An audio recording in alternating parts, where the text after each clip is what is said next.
What is negative medical evidence, Combat Craig? I throw these into 3 different categories. The first type of negative medical evidence I want to talk about is no medical evidence whatsoever. You didn't understand the VA claims process, so you just filed the claim, listened to your VSO, threw a bunch of shit up against the wall, and you didn't have any medical evidence proving it. When you get your decision letter, it'll tell you which evidence was used as positive medical evidence. They'll say something like, we see that you have a disability, or we acknowledge that you have a disability. And they'll say a few nice things, and they'll basically tell you, but it didn't help you and you're denied. In that situation, it could be either the diagnosis or the nexus. So you need to have medical evidence to back up your medical claim for disability. So if you ain't got none, that falls into the none category. So that's the first type of negative medical evidence that might be hurting your claim. The second type of negative medical evidence that might be hurting your claim, I bonked into the microphone there, VA doctors downplaying your symptoms. So you've been listening to the videos, getting a feel for what's going on, and you're meeting resistance with VA doctors. They're not writing nexus letters. They don't really seem to be on your side at all. You know what I mean? They're just not really helping. And then you go to My Healthy Vet and you start downloading your records and you're like, shit, this is completely useless. I went in and said my symptoms were like this, or I was hoping for a diagnosis of this, or I was hoping he would link the nexus like this. And it's just a bunch of notes that don't help you at all. If you're interested in learning more about the VA claims process, the way I see it, check out my boot camp, Combat Craig's Boot Camp. Yeehaw! Pew, pew. CombatCraig.com. I would consider this negative medical evidence. It's better than absolutely nothing, but it doesn't really help you. It doesn't spell out the severity of your symptoms because the doctor was sitting there in the corner beating off, not paying attention to you. Or he was transcribing stuff and just, oh yeah, he's just basically full of shit. So when you run into this kind of negative medical evidence, you need to correct it. So if your doctor is not on board and you can't get his attention and you can't get him to pay attention to you or whatever, get another doctor.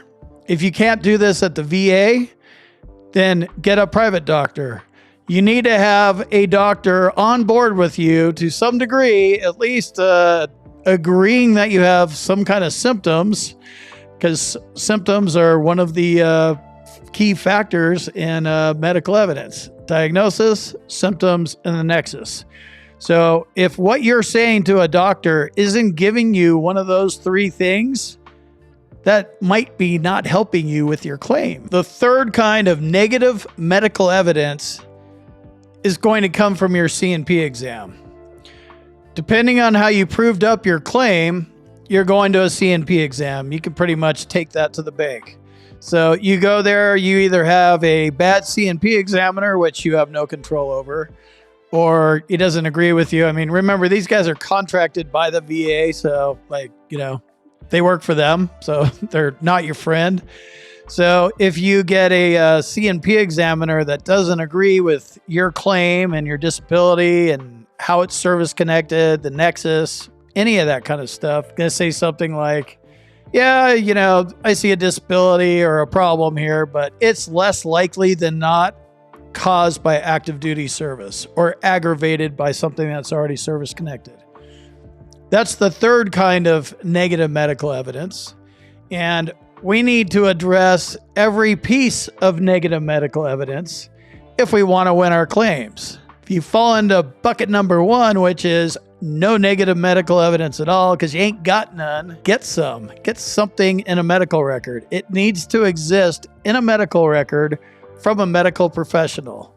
Your personal statement and your personal story, there's a time and a place for that, but you need medical evidence. So get some. If you have a doctor that's not cooperating with you or doesn't give a shit about you, go get another doctor. You're wasting your time dealing with a shitty VA doctor that's not helping you. They're not helping you with a diagnosis. They're not helping you document the severity of your symptoms, and they're certainly not helping you with the nexus. They're literally worthless when it comes to medical evidence for your VA claim. Go get another doctor. Oh, well, if I go to a private doctor, I'm going to have to pay for it. Guess what? This is a pay-to-play game. If you have to pay, then you have to pay. Is that pay-to-play? Does that make sense? Doesn't really matter. If you have to pay to play, then you have to pay to play. I don't know what to tell you. You're looking for financial compensation. This is an investment in your future because you're going to get tax-free money for the rest of your life. Come up with $500 and go find a doctor and pay him to give you an honest look at what your condition is. I'd like to give a shout out to the sponsor of today's video, Hill & Ponton. They're accredited attorneys out of Orlando, Florida. If you need help with your VA claim and you need an accredited VA lawyer, check out their website at hillandponton.com, and I left a link in the description. On a C&P exam, if one doesn't go your way, the best way to deal with that is to, again, go to a private doctor and have him refute what the C&P Examiner says. This is common practice stuff here. I know it seems weird. Well, the doctor said that I'm not this, so that must be it. That's not how it works. Social Security, workers' comp, personal injury, like when you got in a car accident. Usually you have lawyers arguing this stuff. You march up with your medical evidence that says you're all fucked up, and then you go to their doctor, and he's like, oh, the guy's fine. So I know this may seem weird, but this is very commonplace in America. It happens every day, all over the place. I don't care what state you live in. So go get a private doctor and literally refute what the C&P Examiner said. Get medical evidence. Get good medical evidence that supports your disability. And if you need to refute a C&P Examiner's evidence, go do that. This all boils down to private doctors in most cases, because VA doctors suck. Not all VA doctors suck, just the vast majority of them. If you have one that's good, use them. If you're finding resistance up front, like they're going to suck, spoiler alert, I'll tell you how it's going to end. They're going to continue to suck.